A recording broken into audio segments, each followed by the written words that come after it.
বাংলাদেশে কখনো দালালের অভাব পড়ে না।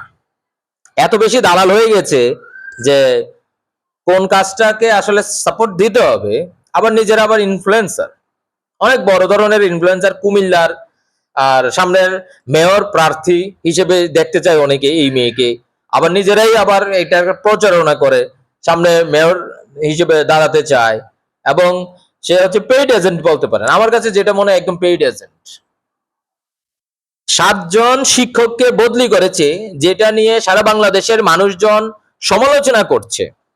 জলাবদ্ধতার কারণে শিক্ষার্থীরা পরীক্ষা দিতে পারে নাই, একটা মেয়ে একেবারে পড়ে গেছে, ভাইরাল হয়েছে, সারা বাংলাদেশে শিক্ষামন্ত্রীর পদত্যাগ চেয়েছে, একটা বড়সড় আন্দোলন হতে যাচ্ছিল।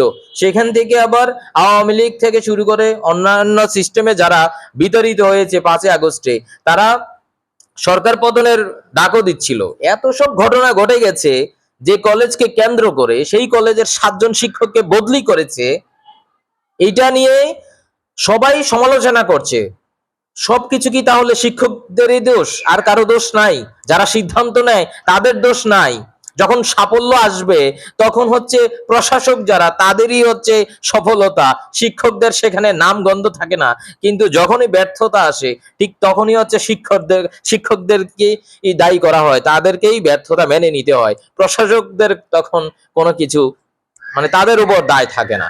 এই যে দালাল, একমাত্র দালাল আমি দেখছি কুমিল্লার মধ্যে, সেই বলছে যে শিক্ষকদের এই যে বদলি, এটা ভ্যালিড, এটা সরকারি চাকরিজীবীর একটা নিয়ম, এই নিয়ম শেখাচ্ছেন তিনি।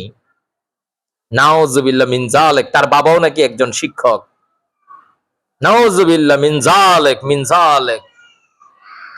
এরা জাস্ট একটু ভিউ কমানোর জন্য, জাস্ট একটু ফেমাস হওয়ার জন্য আজে বাজে যা মন চায় তা চলে আসে তাদের মুখে।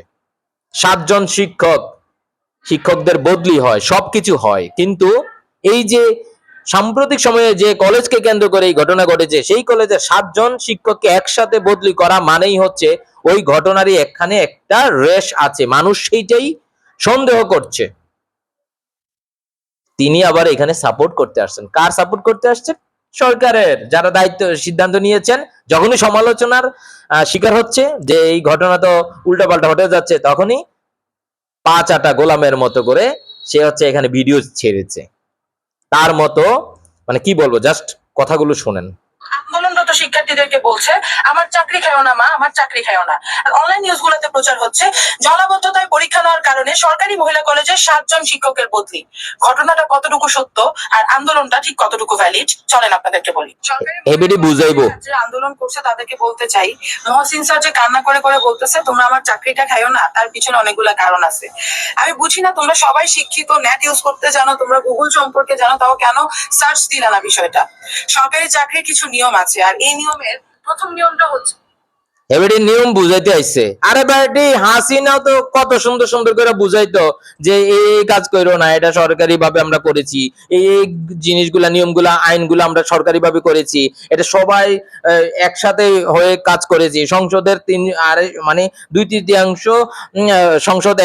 সাংসদ একসাথে হয়ে আমরা এই সব আইন বানিয়েছি। সেই সব কালো আইন 5 আগস্টে একেবারে ধুলোর সাথে মিশে গেছে, আর এবিডি আইছে সরকারি আইন বুঝাইতে। শোনেন, আমি বুঝি না, তোমরা সবাই শিক্ষিত, নেট ইউজ করতে জানো, তোমরা গুগল সম্পর্কে জানো, তাও কেন সার্চ দিলা না বিষয়টা?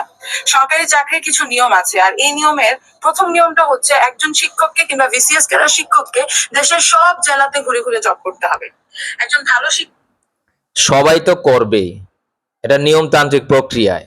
সাম্প্রতিক সময়ে যে জলাবদ্ধতা হয়েছে, যে জলাবদ্ধতার কারণে শিক্ষামন্ত্রীর পদত্যাগ সবাই চাইছে, সেই কলেজের 7 জন শিক্ষককে একসাথে বদলি, তুই এটা বুঝুস না? তোর মাথায় কি বুদ্ধি নাই? তোর মাথায় কি একটু গিলু নাই? শিক্ষকের আন্ডারে পড়াশোনা করার অধিকার যেমন তোমার আছে, আমাদের উত্তরবঙ্গের শিক্ষার্থীদেরও আছে। একটা ভালো প্রতিষ্ঠানে জব করার অধিকার যেমন একজন আমাদের স্যারদের আছে, তেমন দূর দূরান্তের টিচারদেরও আছে। সো প্রথম শর্তটাই হচ্ছে সর্বোচ্চ 2 থেকে 3 বছর পরে he or she have to leave. তাদেরকে এই যে he or she have to leave.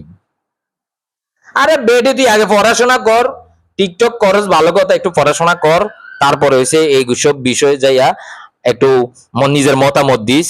তুই নিজে ফটফট করস, আজে বাজে কথা বলস। আগে ইংরেজি, যে মহসিন স্যার ইংরেজি শেখায়, স্যারের কাছে একটা ক্লাস নিস, স্যারের কাছে একদিন ক্লাস করিস, তারপরে হচ্ছে তুই একটু এই বিষয়ে অন্য বিষয়ে আলোচনা করিস।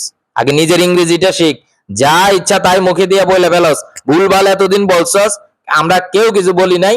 এইবার মনে কর যে আজে বাজে বেশি হয়ে যাইতেছে, তুই একটু ক্ষান্ত দে, একটু ক্ষান্ত দে, বেয়াদব কোথাকার।